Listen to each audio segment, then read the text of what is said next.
Firstly, very warm welcome and welcome again to our Business Showcase interviews. My name's Ron Maycock. I'm the owner of Action Coach Castleford and Business Performance UK. And I'm delighted to be joined today by Martin Morrison. Martin, very good morning. Good morning to you, Ron. How are you? Very, very good this fine and sunny day. So Martin has various different strands to his business offering, one of which is as a ghostwriter, also a keynote speaker, and he's also a radio presenter. So this is a little bit like a busman's holiday, I guess, that you're sitting on the other side of the fence today. So we'll be hearing a lot more from Martin in just a few moments. Before we do that, I just wanted to explain what the purpose of these interviews actually are. We're surrounded by some amazing businesses in our region. Each of those have their own stories to tell, and these interviews help us share those journeys, showcase their achievements, and ultimately maximize their exposure, all in the name of abundance. And it's for the benefit of businesses across the UK, not just within our region. So without further ado, Martin, tell me a little bit more about your various different businesses and how you support other businesses to communicate their value propositions. Okay, well, I'm going to start by saying my slogan, which covers everything that I do, is express your truth with clarity. So that's about understanding what somebody wants to say about themselves, their product, their service, their story, and helping them to do that articulately in a way that delivers value and meaning to their audience. So primarily, the thing that pays the bills, I'm a professional ghostwriter. So I use a blend of intuitive skills, writing skills, and commercial knowledge in a way. I had 15 years in advertising to understand how to extract the value proposition from their story. What's the purpose of this book? Who's it for? What's it going to give them? And help them to then plan the book. The intuitive element comes in by recognizing that they do not have the same ability to tell me how they're thinking and feeling and what was going on through their mind. Otherwise, they'd be writing a book for themselves. What they do is they open up to me. They sit with me as they would with a therapist. And my job is to be open and intuitive and to hear the words they're not saying, see what they're not showing me, and feel what, empathically, what they're feeling. So that's my primary income. You mentioned keynote speaker, very slight correction there. Yes, I'm a speaker, but not a keynote speaker. It's something I'm prepared to do, would be happy to do. A lot of people automatically assume speaker, it's a keynote speaker, and lots of money there as well. It's a very lucrative job to do. It's a particular skill. My form of professional speaking really falls in training, developing, facilitating, and adding an inspirational element to that. So I, as part of what I do, because it fits in well with my own personal desire to inspire young people to think entrepreneurially and to get the most out of life, I work for an organisation called the Inspirational Learning Group, going into schools as a lead. We're going with as teams of 4, and we facilitate these marvelous workshops. Think Dragon's Den, where the children are presented with an issue, whether it's environmental issues, they think about the sort of problems that are out there, how they can solve them, and they create a team and a product, and they have to market it, present it, and all the rest of it. It's wonderful. I love doing that. So that's primarily my speaking and also my radio presenting, which is interview-based. So for anybody who's going to look out for me on the radio, please note I've taken a little bit of a hiatus for several months after my son passed away last year. Things became quite sluggish for me. So I'm still working for the radio, and I should be rejoining soon. But I interview people. So the way I help people to express their truth with clarity is either with their books, either through an interview process on the radio, or indeed to help them to discover who they are, what value they can bring to the world, and how they can live more fulfilling, valuable lives, purposely driven. So a lot of your offering through different channels is all based on communicating their message. So it's helping people to really deliver. Are you finding that is more aligned to people trying to get people to connect with their emotions rather than, let's say, a logical message of product launch or whatever it may be? So this tends to be their truth, their journey that they're trying to communicate rather than just a product? Or is it pretty much for anything and everyone who just wants to communicate better? That's a really great question. Obviously, if I sometimes I'm approached on a copywriting side, I might be approached by a huge corporate, global corporate organization. And I don't want to say faceless, that would be wrong. They'll have a marketing department, and they should understand the mission, the personality, and the values of the company. But when you've got an organization with hundreds of staff, that doesn't always come across. So when I'm faced with that kind of task, I've got to somehow figure out, what did the founder want? When the founder created this company, what problem were they wanting to solve? What was their eureka moment? And, they looked around and they could see that other people were sharing this product, and it was like, wow, I've got something here. And they will have had a vision which may or may not have been translated to the rest of their staff. I'm sure you're aware of that.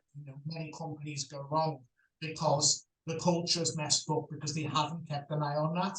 And my job as a copywriter is really to understand what's the real mission of this company, what problem they're trying to solve, for whom and how, and to make sure that comes through. So if you like, I can either help a human being to express their truth with clarity through a book or through an interview, or I can almost become the product or service that they're selling, personify it, and tell its story to its audience in a way that puts the value front and center of that communication. Does that make sense? It does. And one of the big challenges that I see at the moment within industry, and increasingly it's becoming one of my pet hates, is where businesses, through whatever media, are portraying themselves as a purpose orientated or purpose driven organization, and then forget to actually say what that purpose is. Anyone can just claim the term, oh, we're purpose-led.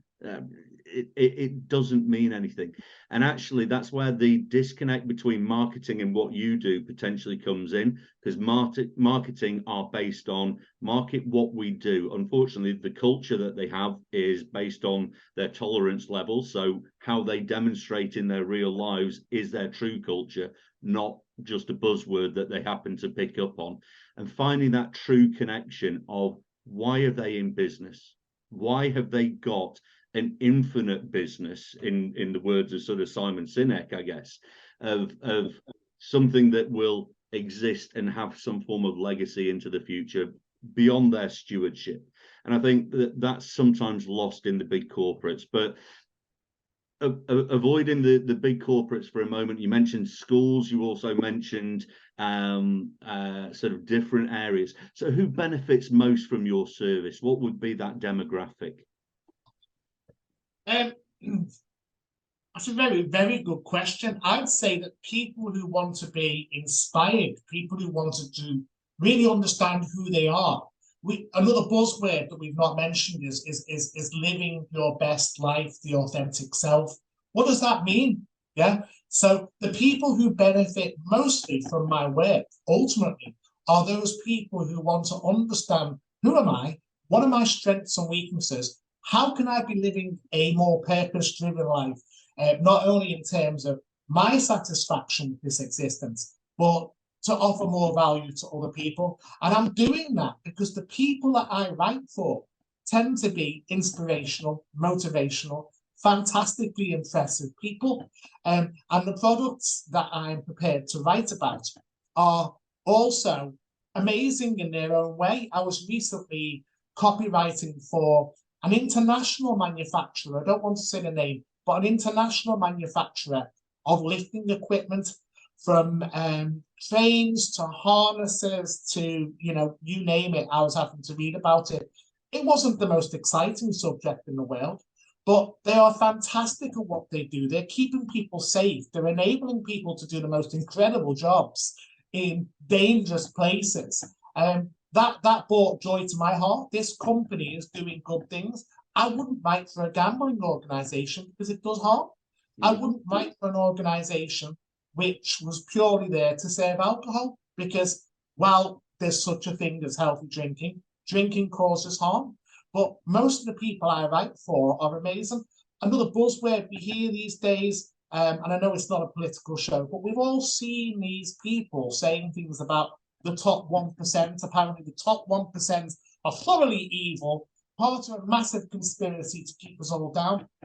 That's not what I've found in my experience. I mean, putting aside the fact that just you and I sitting here now in one of the most wealthy countries in the world actually puts us near to the top 1% anyway. Putting that aside, the kind of really wealthy people that I work for as a ghostwriter, they're all amazing. They were naturally purpose-driven. They naturally had a superb culture and a vision. And they were genuinely interested in doing right by others. There was a problem that needed to be solved, and they solved it, and they realized that it was, the validation was there, that other people had that problem as well, and they created massive businesses from that by sticking to their values. But in terms of the disconnect that can take place between somebody at the top and their vision, and the mess that can happen underneath, in terms of a lack of diversity and inclusion, for example, or a toxic culture, it comes from the fact, to quote Paul Cheatham Karsh, somebody whose book I edited. Paul's the founder of Sedulo, which is a mid-tier business consultancy. Their headquarters are in Manchester, but they've got other branches. And his book was called Taking Care of Business, where he was speaking about starting an accountancy from scratch and building it up. And he talks about this process in detail. From, you start off with 10 people and you know them all on a first names basis, and you go to the pub with them, you know that they're sound, you know that the culture's there and everything's sorted. Before you know it, you're at 20 people. One there you've never really chatted to apart from the interview. You're not quite so sure. But by the time you start to get to 50 people and 100 people plus, there might actually be people there that don't even know that you're the boss.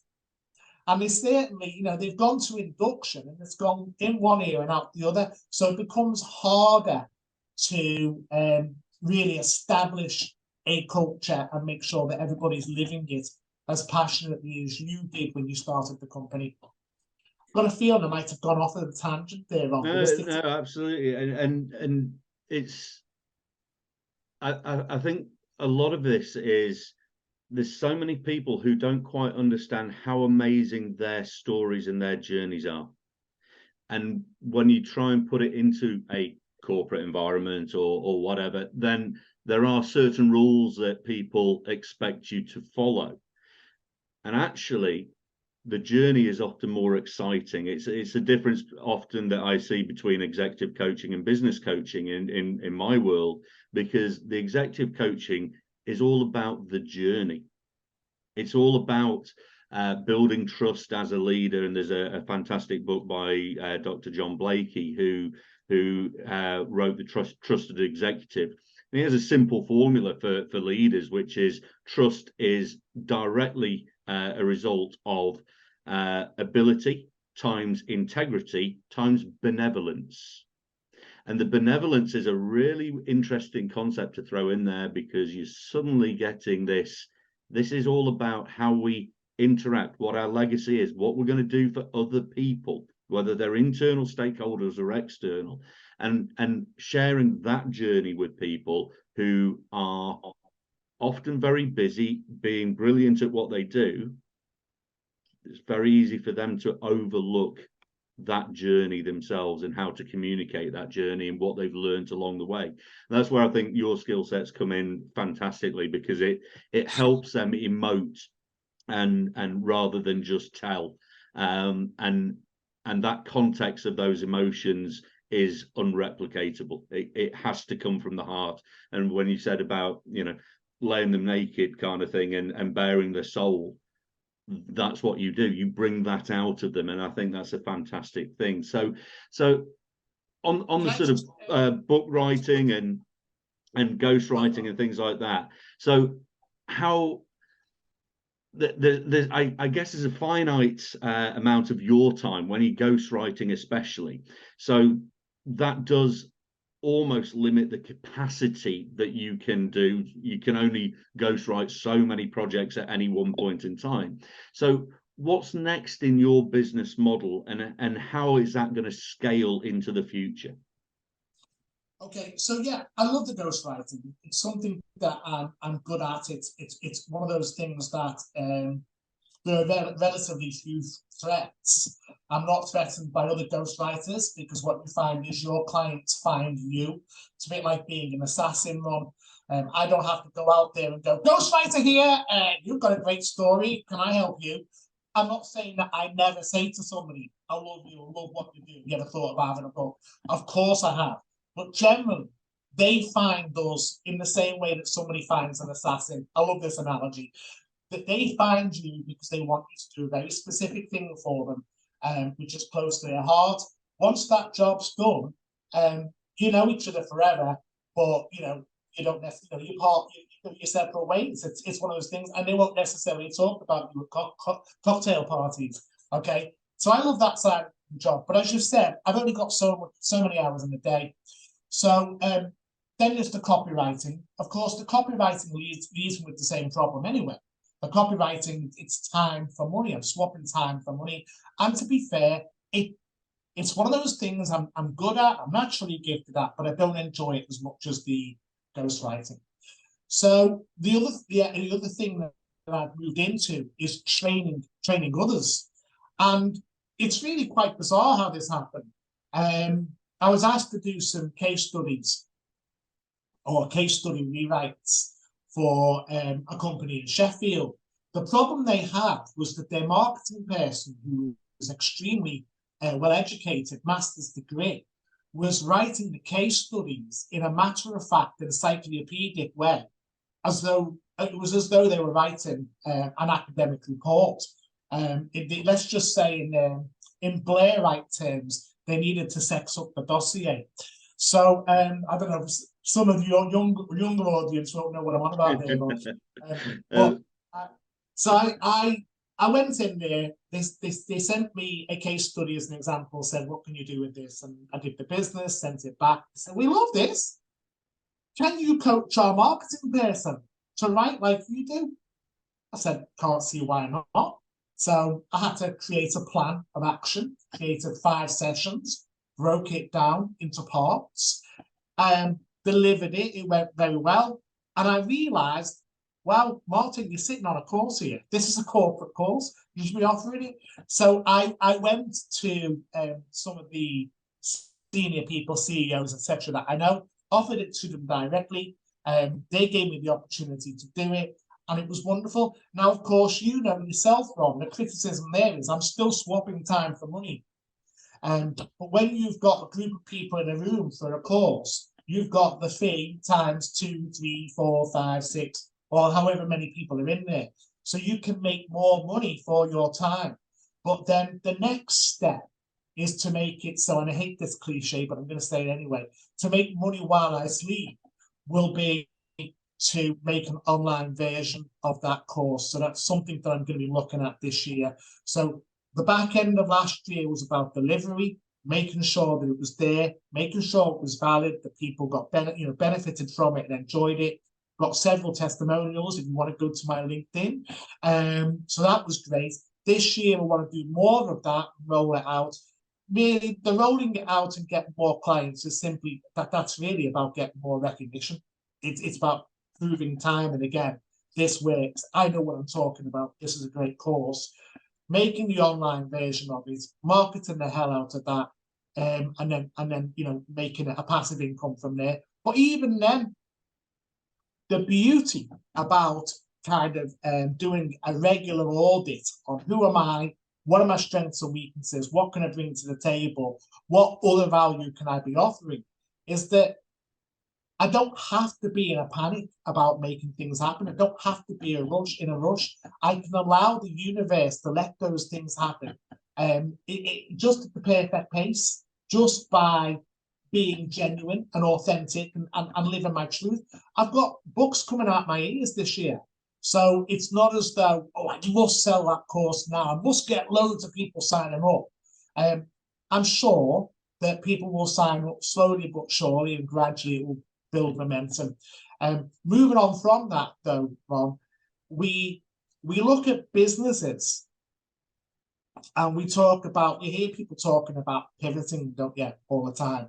Nobody ever really talks about the process of pivoting. What happens if you've got a company director and they can only see what they've always done? Well, this is what we've always done. This is the product we've always sold. And they've got no idea how to repurpose that product or how to identify some of the other services or skills, if you like, that they do as part of their job that could be reapplied here or there or helping them. So how do you understand how to pivot? Now, part of the copywriting training that I was offering, copywriting and content writing, was understanding all the different value propositions that your organization offer. There'll be one overriding value proposition. So for me, it's to help people express their truth with clarity. But then there's all the different ways that they do that. So, you know, for me, there's the radio interview, there's the writing, the blogs, there's coaching as well. I help people coach them. They come to me for martial arts training, but normally the sort of people who come to me, I'm actually trying to solve a problem within themselves. You know, so in amongst the value proposition of that company, how do they identify all the different value propositions, which are potential content stories? Yeah, and then how do we tell those stories in a way which is compelling, engaging, going to build trust, going to build brand ambassadors, etc. But here's the thing, we can do this as people. I'm a very, very big believer that some of the most seemingly trivial talents that we've got are actually very powerful when we know what to do with them. Right? Can I take 2 or 3 minutes to tell you a story about that one? Yeah. Yeah. This is something that I've only really started taking ownership and talking about for the last year or so. Okay, so I was musical from a very young age. I got talent spotted as a singer when I was about 10. That ended up changing my life forever. They wanted me in the cathedral choir, and they'd never taken on a choir boy at the age of 10 before. Normally they take them on at 4 or 5, but they said that my talent was extraordinary. That led to me having to go to this school here, which was private. My mum and dad were working class. I was one of 7. So I had to win a scholarship from the government to get into that school, and I did.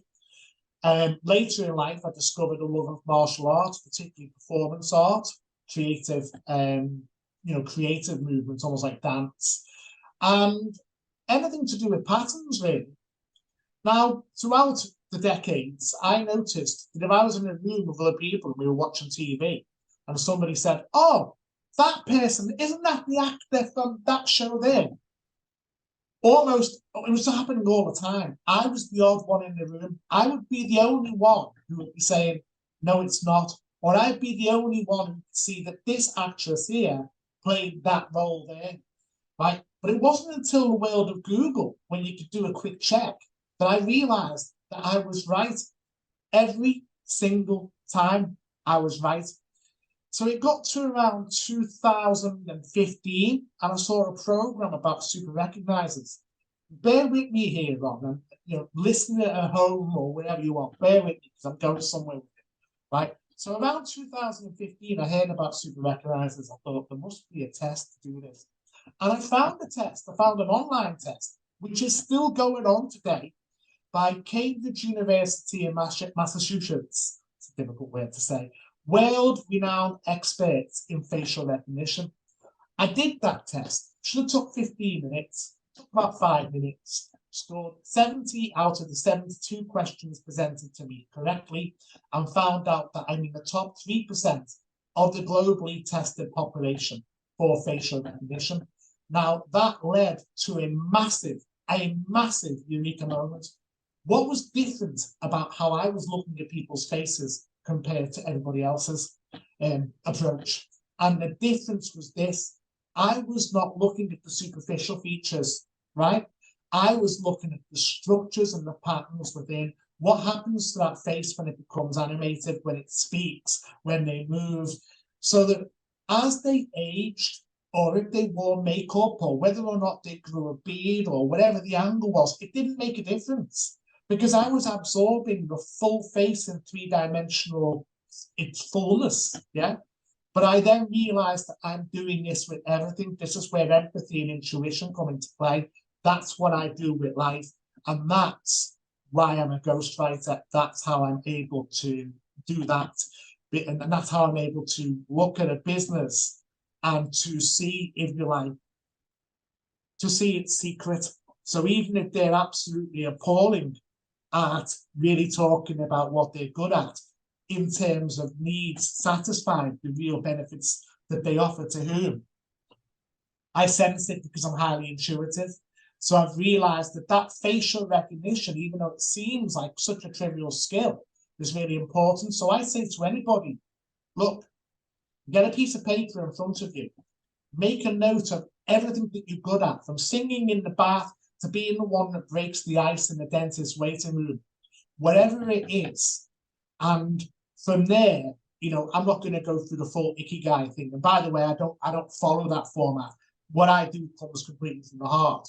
But when you know what you're passionate about, when you know what you're naturally skilled at, when you know what you're trained to be skilled at, and you know what your experiences are, and then you have an open mind to look at the problems out there, you will find that you can solve a lot more problems than you've ever dreamed of. But most people right now leave their jobs and become self-employed, and they might need a little bit of runway. So I'd suggest, you know, doing it as a side job first. But the potential is there for all of us to be found as self-employed, in control of our own destinies. It's interesting, and we'll be sort of wrapping up after this analogy, I guess, but the facial recognition, what you're able to do is take context and characteristics out of just an image and actually put that into an emotional state of whatever it may be. So you're looking at a different message that they're conveying, and it's interesting because I think the statistic is 50. Dots that other people can't see as well. Mm-hmm. So by being good with facial recognition, it means you see things in, I think the psychologists call it a Gestalt perspective. If you've got a square with the corners missing, your mind will create those squares. I'm better at that game than most people. Mm-hmm. So when I look at somebody, or I look at a business and I see what it can offer, I'm able to see all of the dots that they're not joining and how they join together. And I do the same thing with stories. Sorry to interrupt. I was about to say that I think the statistic is 55% of communication is done through body language. And actually, when you put that into a business perspective, you are giving them body language, if you like, of their message so that people can read that in a better way. There's plenty of businesses that have, you know, six-figure salaried change consultants or leaders of change or whatever, but no one actually communicates to the external stakeholders why they're changing and what the purpose of that actually is. And I think that links it sort of nicely in terms of what you are capable of doing, is giving them that, if you like, that 55% of body language that a corporate organization or a business entity doesn't inherently have. And you can make this a personal message through your words, through interviews, through allowing them the space to communicate that message. And it links right the way through to the schools and everything like that, because you're giving them a scenario and saying, all right, learn how to communicate better. And if we did that more in schools, then we wouldn't have to do it as much in businesses. But hey, that's not how the system works. So, Martin, absolute pleasure. There's some really, really interesting things, and I think the model of what you've got could be, for other people could be one-dimensional. That's what I do, and that's the only outlet for it. It clearly has so many different angles where you can promote your skills to the benefit of businesses, to school children, to anyone looking to communicate in a better way. And for that, I really do thank you for sharing that. It's been absolutely insightful and really great. So yeah, so we're just about coming to the end. So just on a personal note, real special thank you for Martin. You certainly communicate with all of your emotions. You leave it out there, and that is more engaging than people who are a little bit more cagey and reserved and trying to give the feeling of hiding things. So thank you for sharing today.